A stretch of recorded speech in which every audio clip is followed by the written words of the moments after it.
ਸਤਿ ਸ਼੍ਰੀ ਅਕਾਲ ਜੀ ਸਾਰਿਆਂ ਨੂੰ। ਮੇਰਾ ਨਾਮ ਹੈ ਰਣਬੀਰ ਸਿੰਘ ਮੱਕੜ ਤੇ ਇਸ ਚੈਨਲ ਤੇ ਮੈਂ ਤੁਹਾਡਾ ਸਾਰਿਆਂ ਦਾ ਬਹੁਤ-ਬਹੁਤ ਸਵਾਗਤ ਕਰਦਾ। ਅੱਜ ਦੀ ਆਪਣੀ ਵੀਡੀਓ ਰੀਡਿੰਗ ਬਾਰੇ ਹੈ। ਰੀਡਿੰਗ ਵਿੱਚ ਬੱਚਿਆਂ ਨੂੰ mostly true false note given type questions ਦੀ ਬਹੁਤ ਪ੍ਰੋਬਲਮ ਆਉਂਦੀ ਹੈ।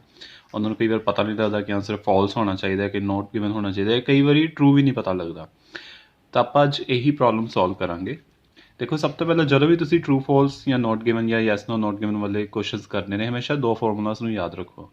ਚਾਹੇ ਬੁਕਲੈਟ ਦੇ ਉੱਪਰ ਹੀ ਲਿਖ ਲਓ। ਜਦੋਂ ਵੀ ਅੱਧੀ ਇਨਫੋਰਮੇਸ਼ਨ ਤੁਹਾਨੂੰ ਦਿੱਤੀ ਹੋਵੇ, ਮਤਲਬ ਟਰੂ ਹੋਵੇ, ਤੇ ਕੁਛ ਪਾਰਟ ਉਹਦਾ ਮਿਸਿੰਗ ਹੋਵੇ, ਮਤਲਬ ਨੋਟ ਗਿਵਨ ਹੋਵੇ, ਤਾਂ ਆਨਸਰ ਹਮੇਸ਼ਾ ਤੁਹਾਡਾ ਨੋਟ ਗਿਵਨ ਹੋਏਗਾ। ਇਹ ਹੈਗਾ ਤੁਹਾਡਾ first formula. True plus not given is always note given. ਚਾਹੇ ਕਿ ਤੁਹਾਨੂੰ 60% ਪਾਰਟ ਟਰੂ ਲੱਗਦਾ ਪਿਆ, ਉਹਦੇ ਵਿੱਚੋਂ ਜੇ 40% ਪਾਰਟ ਵੀ ਮਿਸਿੰਗ ਹੈ ਤਾਂ answer will be note given.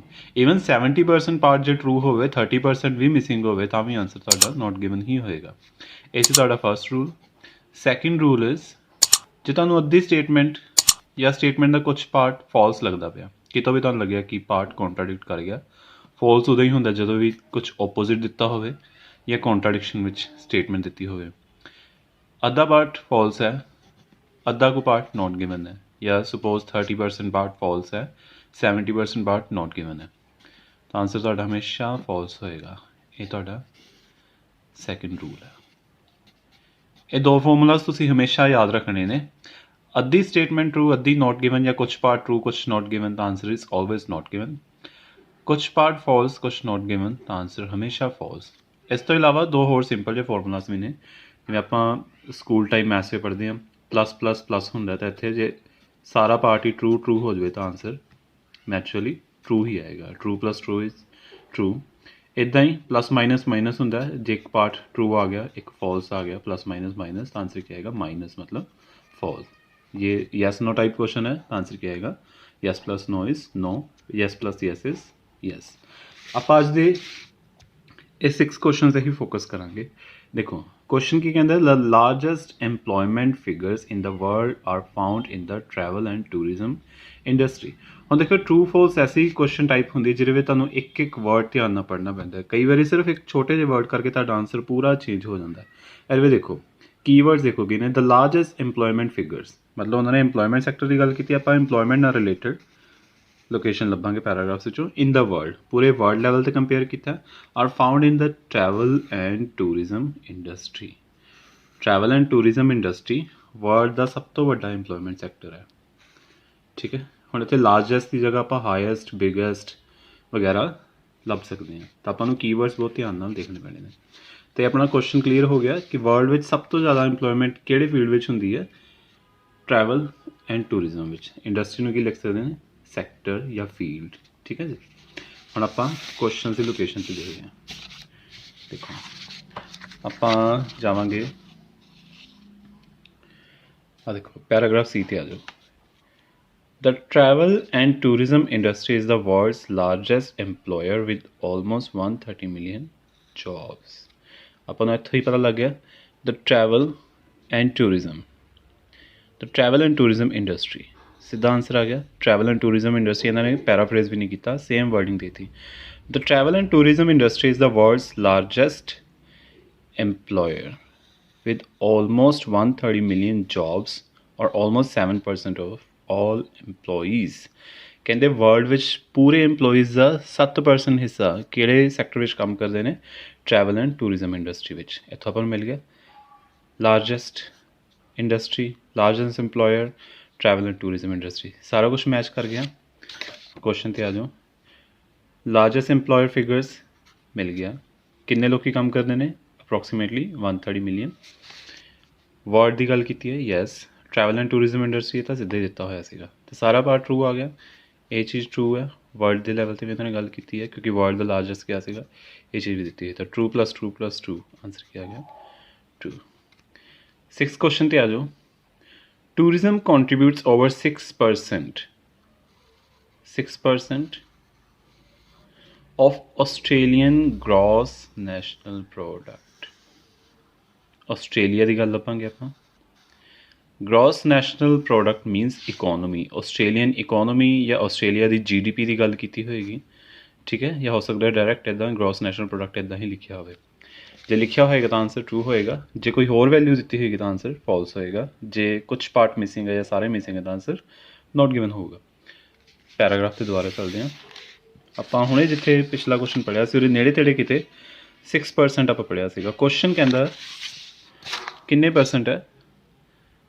over 6%। tourism contributes over 6% of the Australian gross national product। मतलब ਆਸਟ੍ਰੇਲੀਆ ਦੀ ਇਕੋਨਮੀ ਵਿੱਚ 6% ਤੋਂ ਜ਼ਿਆਦਾ ਹਿੱਸਾ ਕਿੱਥੋਂ ਆਉਂਦਾ? ਟੂਰਿਜ਼ਮ ਸੈਕਟਰ ਤੋਂ ਆਉਂਦਾ, ਟੂਰਿਜ਼ਮ ਜਾਂ ਟਰੈਵਲ ਇੰਡਸਟਰੀ ਤੋਂ। ਆ ਜਾਓ ਪੈਰਾਗ੍ਰਾਫ 'ਤੇ, ਆਪਾਂ ਨੂੰ ਇੱਥੇ 6% ਮਿਲ ਗਿਆ। ਆ ਦੇਖੋ ਪਹਿਲਾਂ ਦੇਖੋ 130 ਮਿਲੀਅਨ ਔਰ ਆਲਮੋਸਟ 7% ਆਫ ਆਲ EMPLOYEES। ਇਹ EMPLOYEES ਦੀ ਫਿਗਰ ਹੈ। ਇਹਦੇ ਵਿੱਚ ਆਪਾਂ ਨੂੰ GDP ਦੀ ਗੱਲ ਨਹੀਂ ਕੀਤੀ ਕਿ ਵਰਲਡ ਦੀ ਇਕੋਨਮੀ ਜਾਂ ਆਸਟ੍ਰੇਲੀਆ ਦੀ ਇਕੋਨਮੀ ਦਾ ਕਿੰਨਾ ਪਰਸੈਂਟ ਹਿੱਸਾ ਇਸ ਤੋਂ ਆਉਂਦਾ ਹੈ, ਤਾਂ 7% ਵਾਲਾ ਆਂਸਰ ਹੈ ਤਾਂ ਨਹੀਂ ਹੋ ਸਕਦਾ। This industry is the world's leading industrial contributor, producing over 6% of the world's gross national product and accounting for capital investment in excess of 422 billion indirect or personal taxes each year। ਹੁਣ ਦੇਖੋ ਇੱਥੇ ਇਹਨਾਂ ਨੇ 6% ਦਿੱਤਾ ਹੋਇਆ, 6% ਮਿਲ ਗਿਆ। ਤੈਨੂੰ ਕਈ ਦੇਖ ਕੇ ਲਗਾਊਗਾ ਇੱਥੇ 6% ਦਿੱਤਾ ਹੋਇਆ ਪਰ ਨਾਲ ਦਿੱਤਾ ਹੋਇਆ ਵਰਲਡਸ ਗ੍ਰੋਸ ਨੈਸ਼ਨਲ ਪ੍ਰੋਡਕਟ। ਕਈਆਂ ਨੇ ਕਹਿਣਾ ਕਿ ਇੱਥੇ ਦੇਖੋ ਵਰਡ ਦੀ ਗੱਲ ਆਈ ਹੈ, ਕੁਐਸਚਨ ਵਿੱਚ ਆਸਟ੍ਰੇਲੀਆ ਦੀ ਗੱਲ ਆਈ ਹੈ, ਤਾਂ ਵੈਲਿਊ ਆਪੋਜ਼ਿਟ ਹੋ ਗਈ, ਤਾਂ ਆਂਸਰ ਕੀ ਆਏਗਾ? ਫਾਲਸ। ਪਰ ਨਹੀਂ, ਇੱਦਾਂ ਨਹੀਂ ਹੁੰਦਾ। ਹੁਣ ਦੇਖੋ ਉਹਨਾਂ ਨੇ ਤੁਹਾਨੂੰ ਵਰਲਡ ਦੀ ਐਵਰੇਜ ਫਿਗਰ ਦੱਸੀ ਕਿ ਪੂਰੇ ਵਰਲਡ ਦਾ ਕੈਲਕੂਲੇਟ ਕਰਕੇ ਕਿੰਨੇ ਪਰਸੈਂਟ ਇਨਕਮ ਇਸ ਸੈਕਟਰ ਤੋਂ ਜਨਰੇਟ ਹੁੰਦੀ ਹੈ। ਓਵਰ 6% ਇਸ ਸੈਕਟਰ ਤੋਂ ਜਨਰੇਟ ਹੁੰਦੀ ਹੈ। ਪਰ ਕੀ ਇਸ ਚੀਜ਼ ਤੋਂ ਆਪਾਂ ਇਹ ਅੰਦਾਜ਼ਾ ਲਗਾ ਸਕਦੇ ਕਿ ਆਸਟ੍ਰੇਲੀਆ ਵਿੱਚ ਵੀ 6% ਤੋਂ ਜ਼ਿਆਦਾ ਹੁੰਦੀ ਹੋਏਗੀ? ਨਹੀਂ। ਕੀ ਆਪਾਂ ਇਸ ਤੋਂ ਇਹ ਅੰਦਾਜ਼ਾ ਲਗਾ ਸਕਦੇ ਹਾਂ ਕਿ 6% ਨਹੀਂ ਹੁੰਦੀ ਹੋਏਗੀ? ਬਿਲਕੁਲ ਵੀ ਨਹੀਂ। ਤਾਂ ਆਪਾਂ ਨੂੰ ਆਸਟ੍ਰੇਲੀਆ ਦੀ ਗੱਲ ਹੀ ਨਹੀਂ ਕੀਤੀ ਤਾਂ ਇਹ ਕੌਂਟਰਾਡਿਕਸ਼ਨ ਨਹੀਂ ਹੋ ਸਕਦੀ। ਵਰਲਡ ਦੀ ਗੱਲ ਕੀਤੀ ਹੈ, ਠੀਕ ਹੈ। ਵਰਲਡ ਵਿੱਚ ਸਪੋਜ਼ 6.5% ਇਨਕਮ ਕਿੱਥੋਂ ਜਨਰੇਟ ਹੁੰਦੀ ਹੈ? ਟੂਰਿਜ਼ਮ ਤੋਂ। ਪਰ ਆਸਟ੍ਰੇਲੀਆ ਵਿੱਚ ਹੋ ਸਕਦਾ 4.5 ਹੁੰਦੀ ਹੋਵੇ, ਤਾਂ ਬੈਲੈਂਸ ਕਰਕੇ ਬਾਕੀ ਸਾਰੀਆਂ ਕੰਟਰੀਜ਼ ਨਾਲ ਆਪਾਂ ਐਡ ਕਰਕੇ ਜਦੋਂ ਐਵਰੇਜ ਕੱਢੀ ਤਾਂ ਆ ਗਈ 6.5%। ਆਸਟ੍ਰੇਲੀਆ ਦੀ 6 ਤੋਂ ਨੀਚੇ ਵੀ ਹੋ ਸਕਦੀ ਹੈ, ਆਸਟ੍ਰੇਲੀਆ ਦੀ 6 ਤੋਂ ਉੱਪਰ ਵੀ ਹੋ ਸਕਦੀ ਹੈ। ਹੁਣ ਜਿਹੜੀ ਚੀਜ਼ ਆਪਾਂ ਨੂੰ ਕਲੀਅਰ ਪਤਾ ਨਹੀਂ, ਆਪਾਂ ਉੱਥੇ ਕੁਝ ਅਜ਼ਿਊਮ ਨਹੀਂ ਕਰਨਾ, ਠੀਕ ਹੈ। ਦੈਟ ਮੀਨਸ ਆਪਾਂ ਨੂੰ 6% ਦਿੱਤਾ ਹੋਇਆ, ਪਰ ਕੀ ਆਸਟ੍ਰੇਲੀਆ ਦੀ ਗੱਲ ਕੀਤੀ ਹੈ? ਨਹੀਂ। ਹੁਣ ਆਪਾਂ 6% ਤਾਂ ਕਿਸੇ ਵੀ ਸੈਂਸ ਵਿੱਚ ਉੱਥੇ ਲਿਖ ਸਕਦੇ ਸੀਗੇ, ਤਾਂ ਆਪਾਂ ਇਹ ਨਹੀਂ ਕਹਿ ਸਕਦੇ ਕਿ ਹਾਂ ਆਸਟ੍ਰੇਲੀਆ ਦੀ ਗੱਲ ਕਰਤੀ ਉਹਨਾਂ ਨੇ, 6% ਸਿਰਫ ਆਸਟ੍ਰੇਲੀਆ ਲਈ ਯੂਜ਼ ਕਰ ਸਕਦੇ। ਨਹੀਂ, ਆਸਟ੍ਰੇਲੀਆ ਦੀ ਆਪਾਂ ਵੈਲਿਊ ਲੱਭੀ, ਨਹੀਂ ਮਿਲੀ, ਠੀਕ ਹੈ। ਤਾਂ ਆਂਸਰ ਆਪਣਾ ਕੀ ਆ ਗਿਆ? ਇਹ ਪਾਰਟ ਨੋਟ ਗਿਵਨ। ਤਾਂ ਟੋਟਲ ਆਂਸਰ ਕੀ ਹੋਇਆ ਤੁਹਾਡਾ? ਨੋਟ ਗਿਵਨ, ਠੀਕ ਹੈ ਜੀ। ਹੁਣ ਆਪਾਂ ਨੈਕਸਟ ਕੁਐਸਚਨ 'ਤੇ ਚੱਲਦੇ ਹਾਂ। Question number 7, tourism has a social impact. Social impact, impact ਨੂੰ ਕੀ ਲਿਖ ਸਕਦੇ ਹਾਂ? ਇਨਫਲੂਐਂਸ ਜਾਂ ਇਫੈਕਟ, ਠੀਕ ਹੈ। ਸੋਸਾਇਟੀ ਦੇ ਉੱਪਰ ਇਹਦਾ ਕੀ ਇਨਫਲੂਐਂਸ ਹੈ? ਦਿੱਤਾ ਹੋਇਆ ਕਿ ਇਹਦਾ ਇਨਫਲੂਐਂਸ ਹੁੰਦਾ ਵਾ ਸੋਸਾਇਟੀ ਉੱਪਰ ਬਿਕੋਜ਼ ਇਟ ਪ੍ਰਮੋਟਸ ਰੀਕ੍ਰੀਏਸ਼ਨ। ਕਿਉਂਕਿ ਇਹ ਰੀਕ੍ਰੀਏਸ਼ਨ ਹੁੰਦਾ ਲੈਜਰ ਐਕਟੀਵਿਟੀਜ਼, ਕਿਉਂਕਿ ਇਹ ਲੈਜਰ ਐਕਟੀਵਿਟੀਜ਼ ਨੂੰ ਪ੍ਰਮੋਟ ਕਰਦਾ, ਇੰਡੋਰਸ ਕਰਦਾ ਜਾਂ ਇਨਕਰੇਜ ਕਰਦਾ। ਰੀਕ੍ਰੀਏਸ਼ਨਲ ਐਕਟੀਵਿਟੀਜ਼ ਨੂੰ ਪ੍ਰਮੋਟ ਕਰਨ ਕਰਕੇ ਇਹਦਾ ਸੋਸਾਇਟੀ ਦੇ ਉੱਪਰ ਪ੍ਰਭਾਵ ਹੈ। ਤਾਂ ਆਪਾਂ ਨੂੰ ਇਹਦੇ ਵਿੱਚ ਦੋ ਪਾਰਟਸ ਲੱਭਣੇ ਪੈਣੇ ਆ, ਸੋਸ਼ਲ ਇੰਪੈਕਟ ਅਤੇ ਇਹਦਾ ਰੀਜ਼ਨ ਕੀ ਹੈ ਕਿ ਇਹ ਰੀਕ੍ਰੀਏਸ਼ਨ ਨੂੰ ਪ੍ਰਮੋਟ ਕਰਦਾ। ਜੇ ਆਪਾਂ ਨੂੰ ਦੋਨੋਂ ਚੀਜ਼ਾਂ ਕੋਰੀਲੇਟ ਕਰਕੇ ਮਿਲ ਗਈਆਂ ਤਾਂ ਆਂਸਰ ਟਰੂ ਹੋਏਗਾ, ਜੇ ਇੱਕ ਵੀ ਚੀਜ਼ ਕੌਂਟਰਾਡਿਕਟ ਕਰ ਗਈ ਤਾਂ ਆਂਸਰ ਫਾਲਸ ਹੋਏਗਾ। ਇਸੇ ਪੈਰਾਗ੍ਰਾਫ ਵਿੱਚ ਦੁਬਾਰਾ ਆਉਂਦੇ ਹਾਂ। ਦਸ tourism has a profound impact both on the world economy ਬਾਰੇ ਨਹੀਂ ਪੁੱਛਿਆ, because of the educative effect of travel and the effects on employment on society itself। ਕਹਿੰਦੇ ਟੂਰਿਜ਼ਮ ਦਾ ਇਕੋਨਮੀ ਦੇ ਉੱਪਰ ਤਾਂ ਪ੍ਰਭਾਵ ਹੈ ਹੀ ਹੈ, ਪਰ ਕਿਉਂਕਿ ਇਹਦਾ ਇੱਕ ਐਜੂਕੇਸ਼ਨਲ ਇਫੈਕਟ ਹੈ, ਐਜੂਕੇਟਿਵ ਇਫੈਕਟ ਹੈ, and the effects on employment, ਇਹਦਾ ਇੰਪਲੋਇਮੈਂਟ ਸੈਕਟਰ ਉੱਪਰ ਵੀ ਪ੍ਰਭਾਵ ਪੈਂਦਾ ਵਾ, ਅਤੇ ਇਸ ਕਰਕੇ ਇਹ ਸੁਸਾਇਟੀ 'ਤੇ ਵੀ ਪ੍ਰਭਾਵ ਪਾਉਂਦਾ ਹੈ। ਦਸ ਟੂਰਿਜ਼ਮ ਹੈਜ਼ ਪ੍ਰੋਫਾਊਂਡ ਇੰਪੈਕਟ ਹੈਗਾ, ਪ੍ਰੋਫਾਊਂਡ ਇੰਪੈਕਟ ਕਿਹਦੇ ਉੱਪਰ? ਸੁਸਾਇਟੀ ਦੇ ਉੱਪਰ ਵੀ ਹੈਗਾ। ਹੁਣ ਇੱਥੇ ਦੇਖੋ ਇਹਨਾਂ ਨੇ ਕਿਹਾ ਹੋਇਆ ਕਿ ਇਹਦਾ ਸੁਸਾਇਟੀ ਦੇ ਉੱਪਰ ਐਜੂਕੇਟਿਵ ਇਫੈਕਟ ਹੈ, ਠੀਕ ਹੈ, ਟਰੈਵਲ ਦਾ, ਅਤੇ ਨਾਲ ਦੀ ਨਾਲ ਇਹ ਵੀ ਕਿਹਾ ਕਿ ਇਹਦਾ ਇੰਪਲੋਇਮੈਂਟ ਸੈਕਟਰ ਦੇ ਉੱਪਰ ਵੀ ਪ੍ਰਭਾਵ ਹੈ, ਇਸ ਕਰਕੇ ਸੁਸਾਇਟੀ ਨੂੰ ਅਫੈਕਟ ਕਰਦਾ, ਸੁਸਾਇਟੀ ਦੇ ਉੱਪਰ ਇਹਦਾ ਇੰਪੈਕਟ ਪੈਂਦਾ। ਪਰ ਇਸ ਤੋਂ ਆਪਾਂ ਕੀ ਇਹ ਚੀਜ਼ ਡਿਡਿਊਸ ਕਰ ਸਕਦੇ ਹਾਂ? ਇਹ ਚੀਜ਼ 'ਤੇ ਆਪਾਂ ਪਹੁੰਚ ਸਕਦੇ ਹਾਂ ਕਿ ਹਾਂ ਟਰੈਵਲ ਰੀਕ੍ਰੀਏਸ਼ਨ ਨੂੰ ਵੀ ਪ੍ਰਮੋਟ ਕਰਦਾ, ਇਸ ਕਰਕੇ ਉਹਦਾ ਸੁਸਾਇਟੀ ਉੱਪਰ ਇੰਪੈਕਟ ਹੈ? ਨਹੀਂ ਕਰ ਸਕਦੇ ਨਾ। ਆਪਾਂ ਨੂੰ ਐਜੂਕੇਟਿਵ ਇਫੈਕਟ ਦਿੱਤਾ ਹੋਇਆ, ਹੋ ਸਕਦਾ ਐਜੂਕੇਸ਼ਨ ਕਰਕੇ ਲੈਜਰ ਐਕਟੀਵਿਟੀ ਪ੍ਰਮੋਟ ਹੁੰਦੀ ਹੋਵੇ, ਇੱਥੇ ਇੰਪਲੋਇਮੈਂਟ ਨਾਲ ਤਾਂ ਚਲੋ ਆਪਾਂ ਰੀਕ੍ਰੀਏਸ਼ਨ ਨਹੀਂ ਅਸਿਊਮ ਕਰ ਸਕਦੇ, ਇੱਥੇ ਆ ਹੀ ਨਹੀਂ ਸਕਦਾ। ਇੱਥੇ ਵੱਧ ਭੁਲੇਖਾ ਪੈ ਸਕਦਾ ਕਿ ਹਾਂ ਐਜੂਕੇਸ਼ਨ ਦਿੱਤਾ ਹੋਇਆ, ਉੱਥੇ ਉਹਨਾਂ ਨੇ ਕੀ ਦਿੱਤਾ ਹੈ ਰੀਕ੍ਰੀਏਸ਼ਨ, ਤਾਂ ਆਪਾਂ ਇੱਥੇ ਫਾਲਸ ਨਹੀਂ ਲਗਾ ਸਕਦੇ ਕਿਉਂਕਿ ਕੁਛ ਵੀ ਕੌਂਟਰਾਡਿਕਸ਼ਨ ਵਿੱਚ ਨਹੀਂ ਹੈਗਾ। ਹੋ ਸਕਦਾ ਐਜੂਕੇਸ਼ਨ ਨਾਲ ਬੱਚਿਆਂ ਨੂੰ ਰੀਕ੍ਰੀਏਸ਼ਨ ਕਰਨ ਦਾ ਮੌਕਾ ਮਿਲਦਾ ਹੋਵੇ, ਇਹ ਵੀ ਹੋ ਸਕਦਾ ਕਿ ਨਾ ਮਿਲਦਾ ਹੋਵੇ, ਤਾਂ ਕੁਛ ਵੀ ਆਪਾਂ ਇੱਥੇ ਅਸਿਊਮ ਨਹੀਂ ਕਰ ਸਕਦੇ। ਅਤੇ ਆਂਸਰ ਆਪਣਾ ਕੌਂਟਰਾਡਿਕਸ਼ਨ ਵਿੱਚ ਨਹੀਂ ਹੈਗਾ, ਇਹ ਆਂਸਰ ਬਿਲਕੁਲ ਆਪਾਂ ਨੂੰ ਮਿਸਿੰਗ ਹੈ। ਤਾਂ ਇਹਦਾ ਆਂਸਰ ਕੀ ਆਉਣਾ ਚਾਹੀਦਾ 7th ਕੁਐਸਚਨ ਦਾ? Tourism has a social impact because it promotes recreation. ਆਪਾਂ ਨੂੰ ਇਹ ਤਾਂ ਕਹਿੰਦੇ ਨੇ ਕਿ ਇਹਦਾ ਸੋਸ਼ਲ ਇੰਪੈਕਟ ਹੈਗਾ, ਪਰ ਇਸ ਕਰਕੇ ਹੈ ਕਿ ਇਹ ਰੀਕ੍ਰੀਏਸ਼ਨ ਨੂੰ ਪ੍ਰਮੋਟ ਕਰਦਾ ਹੈ, ਇਹ ਚੀਜ਼ ਆਪਾਂ ਨੂੰ ਕਲੀਅਰ ਨਹੀਂ ਹੈਗੀ। ਆਪਾਂ ਨੂੰ ਇਹ ਪਤਾ ਕਿ ਐਜੂਕੇਸ਼ਨ ਦੇ ਉੱਪਰ ਇਹਦਾ ਅਸਰ ਹੈਗਾ, ਪਰ ਕੀ ਰੀਕ੍ਰੀਏਸ਼ਨ ਨਾਲ ਰਿਲੇਟਡ ਐਜੂਕੇਸ਼ਨ ਆਪਾਂ ਕਹਿ ਨਹੀਂ ਸਕਦੇ। ਤਾਂ ਆਂਸਰ ਕੀ ਆ ਗਿਆ ਇਹਦਾ? Note given. ਦੇਖੋ ਇੱਥੇ ਆਪਾਂ ਫਾਰਮੂਲਾ ਲਗਾਤਾ, ਇਹ ਵਾਲਾ ਪਹਿਲਾ ਫਾਰਮੂਲਾ ਲਗਾਇਆ, ਇਹ ਆ ਗਿਆ ਇੱਥੇ ਸੋਸ਼ਲ ਇੰਪੈਕਟ ਦਿੱਤਾ ਹੋਇਆ ਮਿਲ ਗਿਆ ਆਪਾਂ ਨੂੰ, ਪਰ ਰੀਕ੍ਰੀਏਸ਼ਨ ਵਾਲਾ ਪਾਰਟ ਆਪਾਂ ਨੂੰ ਨਹੀਂ ਮਿਲਿਆ। True plus not given, answer ਕੀ ਹੋਏਗਾ? Not given. ਅੱਗੇ ਕੁਐਸਚਨ ਤੇ ਆ ਜਾਓ। Two main features of the travel and tourism industry make its economic significance difficult to ascertain। ascertain ਦਾ ਮਤਲਬ ਹੁੰਦਾ ਕੋਈ ਚੀਜ਼ ਪਤਾ ਲਗਾਣੀ, ਕਿਸੇ ਚੀਜ਼ ਬਾਰੇ ਫਾਈਂਡ ਆਊਟ ਕਰਨਾ ਜਾਂ ਕਿਸੇ ਚੀਜ਼ ਨੂੰ ਕਨਫਰਮ ਕਰਨਾ ਜਾਂ ਵੈਲੀਡੇਟ ਕਰਨਾ। ਹੁਣ ਦੇਖੋ ਟੂ ਮੇਨ ਫੀਚਰਸ ਮਤਲਬ ਇਹਦੇ ਕੋਈ ਦੋ ਮੇਨ ਆਸਪੈਕਟਸ ਜਾਂ ਦੋ ਕੋਈ ਮੇਨ ਪ੍ਰੋਪਰਟੀਜ਼ ਜਾਂ ਕੋਈ ਦੋ ਕੰਪੋਨੈਂਟਸ ਹੋ ਸਕਦੇ ਨੇ of travel and tourism industry. ਪੂਰੇ ਪੈਰਾਗ੍ਰਾਫ 'ਚ ਉਹਨਾਂ ਨੇ ਟਰੈਵਲ ਐਂਡ ਟੂਰਿਜ਼ਮ ਦੀ ਹੀ ਗੱਲ ਕੀਤੀ ਹੈ। ਕਹਿੰਦੇ ਇਹਦੇ ਦੋ ਫੀਚਰਸ ਕਰਕੇ ਕੀ ਹੁੰਦਾ, ਇਹਦੀ ਇਕੋਨੋਮਿਕ ਵੈਲਿਊ, ਸਿਗਨੀਫਿਕੈਂਸ ਮਤਲਬ ਇੰਪੋਰਟੈਂਸ ਜਾਂ ਵੈਲਿਊ, ਇਹਦੀ ਇਕੋਨੋਮਿਕ ਵੈਲਿਊ ਮਤਲਬ ਇਕੋਨੋਮਿਕ ਵੈਲਿਊ ਦਾ ਮਤਲਬ ਹੁੰਦਾ ਕਿ ਹਾਂ ਉਹਦਾ ਇਕੋਨਮੀ ਵਿੱਚ ਕੀ ਕੰਟਰੀਬਿਊਸ਼ਨ ਹੈ, ਕੀ ਯੋਗਦਾਨ ਹੈ।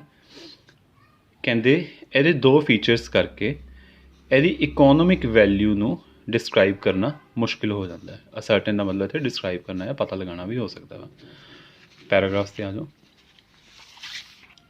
ਜਦੋਂ ਵੀ ਟਰੂ ਫਾਲਸ ਵਾਲੇ ਆਪਾਂ ਕੁਐਸਚਨ ਕਰਨੇ ਹੁੰਦੇ ਨੇ, ਮੋਸਟਲੀ ਆਂਸਰ ਤੁਹਾਨੂੰ ਸੀਕੁਐਂਸ ਵਿੱਚ ਹੀ ਮਿਲੂਗੇ। ਜੇ ਆਪਾਂ ਨੂੰ 3 ਆਂਸਰ ਇਸ ਪੈਰਾਗ੍ਰਾਫ 'ਚ ਮਿਲ ਗਏ ਤਾਂ ਨੈਕਸਟ ਕੁਐਸਚਨ ਨੈਕਸਟ ਪੈਰਾਗ੍ਰਾਫ ਵਿੱਚ ਹੀ ਹੋਊਗੇ, ਉੱਪਰ ਜਾਣ ਦੇ ਚਾਂਸਿਸ ਘੱਟ ਹੁੰਦੇ ਨੇ। ਹੁਣ ਆਪਾਂ ਇਹਦੇ 2 ਕੀ ਫੀਚਰਸ ਲੱਭਾਂਗੇ। ਕਿਹੜੇ ਕੀ ਫੀਚਰਸ ਦਿੱਤੇ ਹੋਏ ਸੀਗੇ, ਆਪਾਂ ਨੂੰ ਲੱਭਣੇ ਪੈਣੇ ਇੱਥੇ। However the major problems of the travel and tourism industry that have hidden or obscured, ਕਹਿੰਦੇ ਜਿਹੜੀ ਮੇਜਰ ਪ੍ਰੋਬਲਮ ਹੈ ਜਿਹਨੇ ਇਹਦੀ ਇਕੋਨੋਮਿਕ ਇੰਪੈਕਟ ਨੂੰ ਹਾਈਡ ਕਰਕੇ ਰੱਖਿਆ ਹੋਇਆ, ਲੁਕੋਇਆ ਹੋਇਆ, ਔਰ obscured ਮਤਲਬ ਜਿਹਦਾ ਕਲੀਅਰ ਪਤਾ ਨਾ ਹੋਵੇ, ਠੀਕ ਹੈ। ਤਾਂ ਉੱਥੇ ਉਹਨਾਂ ਨੇ ਕੀ ਦਿੱਤਾ ਹੋਇਆ ਸੀਗਾ, ਕਿਸੇ ਚੀਜ਼ ਨੂੰ ਅਸਰਟਨ ਕਰਨਾ ਡਿਫੀਕਲਟ ਹੁੰਦਾ ਵਾ। ਦੈਟ ਮੀਨਸ ਇੱਥੇ obscure ਕਰ ਲਿਆ ਤਾਂ ਸੇਮ ਚੀਜ਼ ਹੋ ਗਈ ਜਿਹੜੀ ਚੀਜ਼ ਨੂੰ ਆਪਾਂ ਕਲੀਅਰਲੀ ਦੇਖ ਨਾ ਸਕੀਏ। ਡਿਫੀਕਲਟ ਟੂ ਅਸਰਟਨ ਮਤਲਬ ਚੀਜ਼ ਕਲੀਅਰ ਨਹੀਂ, obscured ਦਾ ਮਤਲਬ ਵੀ ਕੀ ਹੈ, ਕੋਈ ਚੀਜ਼ ਕਲੀਅਰ ਨਹੀਂ ਹੈਗੀ। ਕਹਿੰਦੇ ਜਿਹੜੀਆਂ ਮੇਨ ਪ੍ਰੋਬਲਮਸ ਨੇ ਇਹਨੂੰ ਕਲੀਅਰ ਨਹੀਂ ਹੋਣ ਦਿੱਤਾ, ਜਿਹੜੀ ਚੀਜ਼ ਇਹਦੀ ਇੰਪੋਰਟੈਂਸ ਨੂੰ ਲੁਕੋ ਕੇ ਰੱਖਦੀ ਹੈ, ਉਹ ਕੀ ਹੈ, are the diversity and fragmentation of the industry itself. ਕਹਿੰਦੇ ਜਿਹੜੀਆਂ ਦੋ ਮੇਨ ਪ੍ਰੋਬਲਮਸ ਟੂਰਿਜ਼ਮ ਇੰਡਸਟਰੀ ਦੀ ਇਕੋਨੋਮਿਕ ਵੈਲਿਊ ਨੂੰ ਕਲੀਅਰ ਨਹੀਂ ਹੋਣ ਦਿੰਦੀਆਂ, obscure ਕਰਕੇ ਰੱਖਦੀਆਂ ਨੇ, ਹਾਈਡ ਕਰਕੇ ਰੱਖਦੀਆਂ ਨੇ, ਉਹ ਕੀ ਨੇ? ਇਹ ਦੋ ਚੀਜ਼ਾਂ ਨੇ। ਇੱਕ ਹੋਏਗੀ ਡਾਈਵਰਸਿਟੀ, ਇੱਕ ਹੁੰਦੀ fragmentation. Diversity means versatility, variety. Fragmentation ਮਤਲਬ ਡਿਵੀਜ਼ਨ ਜਾਂ ਅਲੱਗ-ਅਲੱਗ ਪਾਰਟਸ ਵਿੱਚ ਡਿਵਾਈਡ ਕਰਨਾ, ਸਬ ਮੋਡਿਊਲਸ ਵਿੱਚ ਡਿਵਾਈਡ ਕਰਨਾ। ਦੋ ਕੀ ਕੰਪੋਨੈਂਟਸ ਆ ਗਏ ਕਿ ਦੋ ਕੀ ਕੰਪੋਨੈਂਟਸ ਇਸ ਚੀਜ਼ ਲਈ ਰਿਸਪੌਂਸੀਬਲ ਨੇ ਕਿ ਟੂਰਿਜ਼ਮ ਦੀ ਇਕੋਨੋਮਿਕ ਵੈਲਿਊ ਕਲੀਅਰ ਨਹੀਂ ਹੁੰਦੀ। ਯੈਸ ਬਿਲਕੁਲ ਨੇ, ਕਿਉਂਕਿ ਉਹਨਾਂ ਨੇ ਕਿਹਾ the major problems of travel and tourism industry that have hidden or obscured। ਆਪਾਂ ਨੂੰ obscured ਤੋਂ ਹੀ ਆਂਸਰ ਮਿਲ ਗਿਆ। ਉਹਨਾਂ ਨੇ ਦਿੱਤਾ ਸੀ ਡਿਫੀਕਲਟ ਟੂ ਅਸਰਟਨ, ਮਤਲਬ ਇਹਨੂੰ ਕਲੀਅਰ ਪਤਾ ਨਹੀਂ ਲੱਗਣ ਦਿੰਦੀਆਂ, ਆਪਾਂ ਕਲੀਅਰਲੀ ਇਹ ਤੋਂ ਕੁਛ ਅੰਦਾਜ਼ਾ ਨਹੀਂ ਲਗਾ ਸਕਦੇ, ਡਿਸਕ੍ਰਾਈਬ ਨਹੀਂ ਕਰ ਸਕਦੇ। ਇੱਥੇ obscured ਦਾ ਮਤਲਬ ਵੀ ਸੇਮ ਹੈ ਕਿ ਜਿਹੜੀ ਚੀਜ਼ ਆਪਾਂ ਕਲੀਅਰਲੀ ਡਿਸਕ੍ਰਾਈਬ ਨਾ ਕਰ ਸਕੀਏ। ਤਾਂ ਆਪਾਂ ਨੂੰ ਸਾਰਾ ਕੁਛ ਮਿਲ ਗਿਆ। ਆਂਸਰ ਕੀ ਆਉਣਾ ਚਾਹੀਦਾ? ਫਿਰ ਦੇਖੋ 2 ਮੇਨ ਫੀਚਰਸ ਆਪਾਂ ਨੂੰ ਮਿਲ ਗਏ, diversity and fragmentation of the travel and tourism industry make its economic significance difficult to ascertain. Yes ਸਾਰਾ ਕੁਝ ਦਿੱਤਾ ਹੋਇਆ, ਆਂਸਰ ਟਰੂ ਆ ਗਿਆ। 9th ਕੁਐਸਚਨ ਦੇਖੋ, visitor spending is always greater than the spending of residents in tourist areas। ਕਹਿੰਦੇ tourist areas ਵਿੱਚ visitor ਦੀ spending ਮਤਲਬ ਟੂਰਿਸਟ ਜਿੰਨਾ ਖਰਚਾ ਕਰਦੇ ਨੇ ਉਹ ਹਮੇਸ਼ਾ ਉੱਥੋਂ ਦੇ ਲੋਕਲ ਰੈਜ਼ੀਡੈਂਟ ਦੇ ਖਰਚੇ ਨਾਲੋਂ ਜ਼ਿਆਦਾ ਹੁੰਦਾ, ਠੀਕ ਹੈ। ਮਤਲਬ ਆਪਾਂ ਨੂੰ ਇਹਦੇ ਵਿੱਚ ਦੋ ਤਰ੍ਹਾਂ ਦੇ ਲੋਕਾਂ ਦਾ ਕੰਪੈਰੀਜ਼ਨ ਦਿੱਤਾ ਹੋਇਆ। ਪਹਿਲੇ ਕਿਹੜੇ ਲੋਕ ਨੇ? ਜਿਹੜੇ ਟੂਰਿਸਟ ਨੇ ਜੋ ਕਿਤੇ ਟਰੈਵਲ ਕਰਦੇ ਨੇ। ਦੂਸਰੇ ਕਿਹੜੇ ਨੇ? ਉੱਥੋਂ ਦੇ ਨੇਟਿਵਸ, ਲੋਕਲ ਲੋਕ ਜਿਹੜੇ ਉੱਥੇ ਦੇ ਆਮ ਨਾਗਰਿਕ ਨੇ, ਸਿਟੀਜ਼ਨਸ ਹੋ ਸਕਦਾ, ਨੇਟਿਵਸ ਹੋ ਸਕਦਾ, ਲੋਕਲ ਪੀਪਲ ਹੋ ਸਕਦਾ ਵਾ। ਆਪਾਂ ਹੁਣ ਇਹਨਾਂ ਦੋਨਾਂ ਦਾ ਕੰਪੈਰੀਜ਼ਨ ਲੱਭਣ ਦੀ ਕੋਸ਼ਿਸ਼ ਕਰਦੇ ਹਾਂ। ਆਪਾਂ 8th ਕੁਐਸਚਨ ਇੱਥੇ ਕਿਤੇ ਲੱਭਿਆ ਸੀ, ਨੈਕਸਟ ਚੱਲਦੇ ਹਾਂ, ਦੇਖਦੇ ਹਾਂ ਕਿਤੇ ਕੰਪੈਰੀਜ਼ਨ ਆਇਆ। The travel industry includes hotels, motels, and other types of accommodation, restaurants, and other food services, transportation services, and facilities, amusements, attractions and other leisure facilities, gift shops and a large number of other enterprises. ਕਹਿੰਦੇ travel industry ਵਿੱਚ ਸਾਰਾ ਕੁਛ ਆਉਂਦਾ ਵਾ, hotels ਹੋ ਗਿਆ, attractions ਹੋ ਗਿਆ, ਅਮਿਊਜ਼ਮੈਂਟ ਪਾਰਕਸ ਵਗੈਰਾ ਹੋ ਗਏ, ਸਾਰਾ ਕੁਛ. Since many of these businesses also serve large number of other Since many of these businesses also serve local residents, the impact of spending by visitors can easily be overlooked or underestimated. ਕਹਿੰਦੇ ਕਿਉਂਕਿ ਇਹ ਜਿਹੜੇ tourism ਦੇ ਸਾਰੇ businesses ਉੱਪਰ ਦੱਸਦੇ ਨੇ, ਕਹਿੰਦੇ ਕਾਫੀ ਸਾਰੇ ਲੋਕਲ ਰੈਜ਼ੀਡੈਂਟਸ ਨੂੰ ਵੀ ਸਰਵ ਕਰਦੇ ਨੇ, ਮਤਲਬ ਲੋਕਲ ਰੈਜ਼ੀਡੈਂਟਸ ਤੋਂ ਵੀ ਇਹਨਾਂ ਨੂੰ ਇਨਕਮ ਹੁੰਦੀ ਹੈ. ਇਸ ਕਰਕੇ ਵਿਜ਼ਿਟਰਸ ਟੂਰਿਸਟ ਕਿੰਨਾ ਖਰਚਾ ਕਰਦੇ ਨੇ ਇਸ ਚੀਜ਼ ਨੂੰ ਆਪਾਂ ਕਲੀਅਰਲੀ ਨਹੀਂ ਦੱਸ ਸਕਦੇ. ਟੂਰਿਸਟ ਦਾ ਖਰਚਾ ਆਪਾਂ ਓਵਰਲੁੱਕ ਕਰ ਸਕਦੇ ਹਾਂ, ਅੰਡਰ ਐਸਟੀਮੇਟ ਕਰ ਸਕਦੇ ਹਾਂ. ਸਪੋਜ਼ ਕਿਸੇ ਹੋਟਲ ਨੂੰ $100 ਦੀ ਇਨਕਮ ਹੋਈ ਜਾਂ 100 ਰੁਪਏ ਦੀ ਇਨਕਮ ਹੋਈ, ਹੁਣ ਉਹਦੇ ਵਿੱਚ ਕੁਛ ਪੈਸਾ ਉਹਨੂੰ ਲੋਕਲ ਰੈਜ਼ੀਡੈਂਟਸ ਤੋਂ ਆਇਆ, ਕੁਛ ਪੈਸਾ ਉਹਨੂੰ ਟੂਰਿਸਟ ਤੋਂ ਆਇਆ. ਕਹਿੰਦੇ ਜਦੋਂ ਮੈਜਰ ਕੀਤਾ ਜਾਂਦਾ ਤਾਂ ਸਾਰੇ ਦੇ ਸਾਰੇ ਹੋਟਲ ਦੀ ਇਨਕਮ ਕਾਊਂਟ ਕੀਤੀ ਜਾਂਦੀ ਕਿ ਟੋਟਲ ਇਹਨੂੰ ਕਿੰਨੀ ਇਨਕਮ ਹੋ ਗਈ, 100 ਰੁਪਏ. ਹੁਣ ਆਪਾਂ ਇਹ ਸੋਚਾਂਗੇ ਕਿ ਹਾਂ ਹੋਟਲ ਨੂੰ ਸਾਰੀ ਇਨਕਮ ਕਾਹਦੇ ਤੋਂ ਹੋਈ ਹੈ, ਟੂਰਿਸਟ ਤੋਂ. ਨਹੀਂ, ਪਰ ਆਪਾਂ ਇੱਦਾਂ ਕਹਿ ਨਹੀਂ ਸਕਦੇ ਕਿਉਂਕਿ ਹੋ ਸਕਦਾ ਉਹਦੇ ਵਿੱਚ 80 ਰੁਪੀਜ਼ ਹੋਟਲ ਨੇ ਟੂਰਿਸਟ ਤੋਂ ਜਨਰੇਟ ਕੀਤੇ ਹੋਣ ਅਤੇ 20 ਰੁਪੀਜ਼ ਲੋਕਲ ਲੋਕਾਂ ਤੋਂ ਜਨਰੇਟ ਕੀਤੇ ਹੋਣ, ਕਿਉਂਕਿ ਹੋ ਸਕਦਾ ਲੋਕਲ ਲੋਕ ਵੀ ਉੱਥੇ ਆ ਕੇ ਖਾਣਾ ਖਾਂਦੇ ਹੋਣ ਅਤੇ ਬਾਕੀ 80 ਰੁਪਏ ਉਹਨਾਂ ਨੂੰ ਇਨਕਮ ਹੋਈ ਹੈ ਟੂਰਿਸਟ ਤੋਂ. ਮੈਂ ਜਸਟ ਇੱਕ ਐਗਜ਼ਾਮਪਲ ਦਿੱਤੀ ਹੈ. ਕਹਿੰਦੇ ਕਈ ਵਾਰੀ ਵਿਜ਼ਟਰਸ ਦੁਆਰਾ ਖਰਚਾ ਕੀਤਾ ਜਾਂਦਾ, ਉਸ ਚੀਜ਼ ਨੂੰ ਇਗਨੋਰ ਕਰ ਦਿੱਤਾ ਜਾਂਦਾ ਜਾਂ ਅੰਡਰ ਐਸਟੀਮੇਟ ਸਮਝਿਆ ਜਾਂਦਾ, ਉਹਨੂੰ ਮਤਲਬ ਘੱਟ ਸਮਝਿਆ ਜਾਂਦਾ, ਕਿਉਂਕਿ ਕਾਫੀ ਸਾਰੇ ਜਿਹੜੇ ਬਿਜ਼ਨਸ ਨੇ ਇਹ ਲੋਕਲ ਲੋਕਾਂ ਨੂੰ ਵੀ ਸਰਵ ਕਰਦੇ ਨੇ. ਅਤੇ ਇੱਥੇ ਇਹਨਾਂ ਨੇ ਕਿਤੇ ਕੰਪੇਅਰ ਨਹੀਂ ਕੀਤਾ ਕਿ ਹਾਂ ਲੋਕਲ ਰੈਜ਼ੀਡੈਂਟਸ ਦਾ ਖਰਚਾ ਵਿਜ਼ਟਰਸ ਨਾਲੋਂ ਘੱਟ ਹੁੰਦਾ ਜਾਂ ਵਿਜ਼ਟਰਸ ਦਾ ਲੋਕਲ ਰੈਜ਼ੀਡੈਂਟ ਨਾਲੋਂ ਜ਼ਿਆਦਾ ਹੁੰਦਾ. ਇੱਕ ਵਾਰੀ ਅਗਲੀ ਲਾਈਨ ਵੀ ਦੇਖ ਲੈਂਦੇ. In addition, Mays points out that the tourism industry involves concepts that have remained amorphous to both analysts and decision makers. ਕਹਿੰਦੇ ਇਸ ਪਰਸਨ ਨੇ ਕਿਹਾ ਵਾ ਕਿ ਇਹਦੇ ਵਿੱਚ ਕਾਫੀ ਸਾਰੇ ਕਨਸੈਪਟਸ ਨੇ which have remained amorphous to both analysts and decision makers. ਕਹਿੰਦੇ ਕਾਫੀ ਕਨਸੈਪਟਸ ਨੇ ਜੋ ਕਿ ਐਨਾਲਿਸਟ ਨੂੰ ਅਤੇ ਡਿਸੀਜਨ ਮੇਕਰਸ ਨੂੰ ਅਮੋਰਫਸ ਰਹੇ ਨੇ. ਇੱਥੇ ਵੀ ਉਹਨਾਂ ਨੇ ਕਿਤੇ ਐਕਸਪੈਂਡੀਚਰ ਦਾ ਕੰਪੈਰੀਜ਼ਨ ਨਹੀਂ ਕੀਤਾ. ਇੱਕ ਹੋਰ ਲਾਈਨ ਦੇਖੋ, moreover in all nations this problem has made it difficult for the industry to develop any type of reliable or credible tourism information base in order to estimate the contribution it makes to regional, national and global economies. ਇੱਥੇ ਵੀ ਕਿਤੇ comparison ਨਹੀਂ ਆਇਆ, ਤਾਂ ਆਪਾਂ ਨੂੰ ਉੱਥੋਂ ਹੀ ਦੋ ਚੀਜ਼ਾਂ ਦੀ ਲੋਕੇਸ਼ਨ ਮਿਲ ਗਈ, ਲੋਕਲ ਰੈਜ਼ੀਡੈਂਟਸ ਅਤੇ ਵਿਜ਼ਟਰਸ, ਪਰ ਉਹਨਾਂ ਦੇ ਖਰਚੇ ਦਾ ਕਿਤੇ ਕੰਪੈਰੀਜ਼ਨ ਨਹੀਂ ਕੀਤਾ ਹੋਇਆ. ਤਾਂ ਦੇਖੋ ਉਹਨਾਂ ਨੇ ਗੱਲ ਜ਼ਰੂਰ ਕੀਤੀ ਦੋਨਾਂ ਦੀ, ਵਿਜ਼ਟਰਸ ਵੀ ਦਿੱਤੇ ਹੋਏ ਨੇ, ਲੋਕਲ ਰੈਜ਼ੀਡੈਂਟਸ ਵੀ ਦਿੱਤੇ ਹੋਏ ਨੇ, ਪਰ ਕੰਪੇਅਰ ਨਹੀਂ ਕੀਤਾ. ਤਾਂ ਗ੍ਰੇਟਰ ਦੈਨ ਵਾਲਾ ਪਾਰਟ ਆਪਣਾ ਨੋਟ ਗਿਵਨ ਹੋ ਗਿਆ. ਤਾਂ ਟਰੂ ਪਲੱਸ ਨੋਟ ਗਿਵਨ ਕੀ ਆ ਗਿਆ,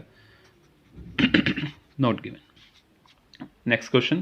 It is easy to show statistically how tourism affects individual economies.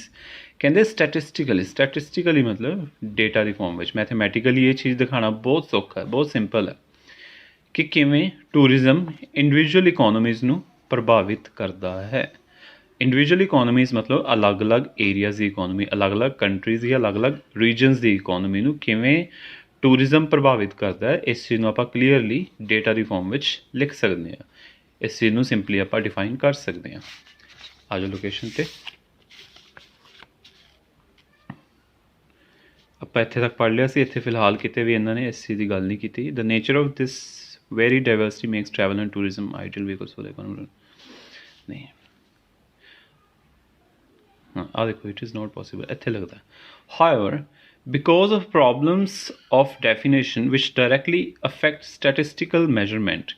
ਕਹਿੰਦੇ ਕਿਉਂਕਿ ਕਾਫੀ ਸਾਰੀ ਪ੍ਰੋਬਲਮਸ ਨੇ because of problem of definition ਨਾਲ ਰਿਲੇਟਡ ਵਿਚ ਡਾਇਰੈਕਟਲੀ ਅਫੈਕਟ ਸਟੈਟਿਸਟੀਕਲ ਮੈਜਰਮੈਂਟ, ਜਿਹਦੇ ਕਰਕੇ ਸਟੈਟਿਸਟੀਕਲ ਮੈਜਰਮੈਂਟ ਮਤਲਬ ਇਹਨੂੰ ਡੇਟਾ ਦੀ ਫਾਰਮ ਵਿੱਚ ਆਪਾਂ ਲਿਖ ਸਕਦੇ ਹਾਂ ਕਿ ਨਹੀਂ ਲਿਖ ਸਕਦੇ, ਉਹ ਚੀਜ਼ ਕਾਫੀ ਜ਼ਿਆਦਾ ਅਫੈਕਟ ਹੁੰਦੀ ਹੈ, ਸਿੱਧੀ ਅਫੈਕਟ ਹੁੰਦੀ ਹੈ. It is not possible with any degree of certainty to provide precise, valid or reliable data about the extent of worldwide tourism participation or its economic impact.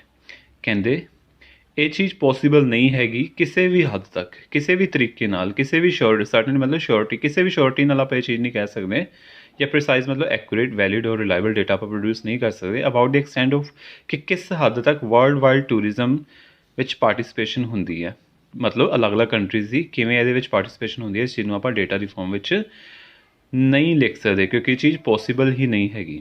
ਜਾਂ ਨਾ ਹੀ ਆਪਾਂ ਇਹਦਾ ਇਕੋਨੋਮਿਕ ਇੰਪੈਕਟ ਦੱਸ ਸਕਦੇ ਹਾਂ। In many cases similar difficulties arise when attempts are made to measure domestic tourism. Domestic tourism ਮਤਲਬ ਕਿਸੇ particular ਇੱਕ ਜਗ੍ਹਾ ਦਾ ਟੂਰਿਜ਼ਮ, ਕਿਸੇ ਇੱਕ ਕੰਟਰੀ ਦਾ ਟੂਰਿਜ਼ਮ ਆ ਗਿਆ। ਕਹਿੰਦੇ ਕਾਫੀ ਕੇਸਿਸ ਵਿੱਚ ਡਿਫਿਕਲਟੀਜ਼ ਪੈਦਾ ਹੁੰਦੀਆਂ ਨੇ ਜਦੋਂ ਡੋਮੈਸਟਿਕ ਟੂਰਿਜ਼ਮ ਨੂੰ ਮੈਜਰ ਕਰਨ ਦੀ ਕੋਸ਼ਿਸ਼ ਕੀਤੀ ਜਾਂਦੀ। ਮੈਜਰ ਕਰਨਾ ਮਤਲਬ ਸਟੈਟਿਸਟਿਕਲੀ ਉਸ ਚੀਜ਼ ਨੂੰ ਮੈਜਰ ਕਰਨਾ ਹੈ। ਇੱਥੇ ਅਗੇਨ ਉਹਨਾਂ ਨੇ ਕਿਹਾ ਚੀਜ਼ ਵਿੱਚ ਡਿਫਿਕਲਟੀਜ਼ ਆਉਂਦੀਆਂ ਨੇ, ਇੱਥੇ ਵੀ ਕਿਹਾ ਕਿ ਪੋਸੀਬਲ ਨਹੀਂ ਹੈਗਾ। ਹੁਣ ਜਿਹੜੀ ਚੀਜ਼ ਪੋਸੀਬਲ ਹੀ ਨਹੀਂ ਹੈਗੀ ਉਹ ਈਜ਼ੀ ਹੈ ਜਾਂ ਡਿਫਿਕਲਟ ਹੈ ਆਪਾਂ ਕਹਿ ਹੀ ਨਹੀਂ ਸਕਦੇ। ਅਤੇ ਜਿਹੜੀ ਚੀਜ਼ ਨਹੀਂ ਹੋ ਸਕਦੀ ਉਹ ਓਬਵੀਅਸਲੀ ਈਜ਼ੀ ਤਾਂ ਹੋਏਗੀ ਨਹੀਂ। ਨੈਕਸਟ ਉਹਨਾਂ ਨੇ ਦੁਬਾਰਾ ਕਹਿਤਾ ਕਿ ਜਿਹੜੀ ਚੀਜ਼ ਡਿਫਿਕਲਟ ਹੈ, ਇਹਦੇ ਵਿੱਚ ਕਾਫੀ ਡਿਫਿਕਲਟੀਜ਼ ਆਉਂਦੀਆਂ ਨੇ ਜਿਹਨਾਂ ਨੂੰ ਮੈਜਰ ਕਰਨ ਦੀ ਕੋਸ਼ਿਸ਼ ਕੀਤੀ ਜਾਂਦੀ ਹੈ। ਡੋਮੈਸਟਿਕ ਟੂਰਿਜ਼ਮ ਮਤਲਬ ਇੰਡੀਵਿਜੂਅਲ ਇਕੋਨਮੀ ਆ ਗਈ, ਦੈਟ ਮੀਨਸ ਡਿਫਿਕਲਟੀਜ਼ ਆ ਗਈਆਂ, ਇਹਨੂੰ ਆਪਾਂ ਮੈਜਰ ਕਰ ਹੀ ਨਹੀਂ ਸਕਦੇ। ਜਿਹੜੀ ਚੀਜ਼ ਮੈਜਰ ਹੀ ਨਹੀਂ ਹੋ ਸਕਦੀ ਉਹ ਈਜ਼ੀ ਤਾਂ ਹੋਏਗੀ ਨਹੀਂ, ਤਾਂ ਆਨਸਰ ਕੰਟਰਾਡਿਕਟ ਕਰ ਗਿਆ। ਇੱਥੇ ਉਹਨਾਂ ਨੇ ਕਿਹਾ ਸੀ ਕਿ ਇਹ ਚੀਜ਼ ਬਹੁਤ ਸੌਖੀ ਹੈ, ਠੀਕ ਹੈ, ਉੱਥੇ ਉਹਨਾਂ ਨੇ ਕਿਹਾ ਚੀਜ਼ ਪੋਸੀਬਲ ਹੀ ਨਹੀਂ, ਤਾਂ ਆਨਸਰ ਕੰਟਰਾਡਿਕਟ ਕਰ ਗਿਆ। ਇਹ ਚੀਜ਼ ਹੋ ਗਈ ਤੁਹਾਡੀ ਫਾਲਸ।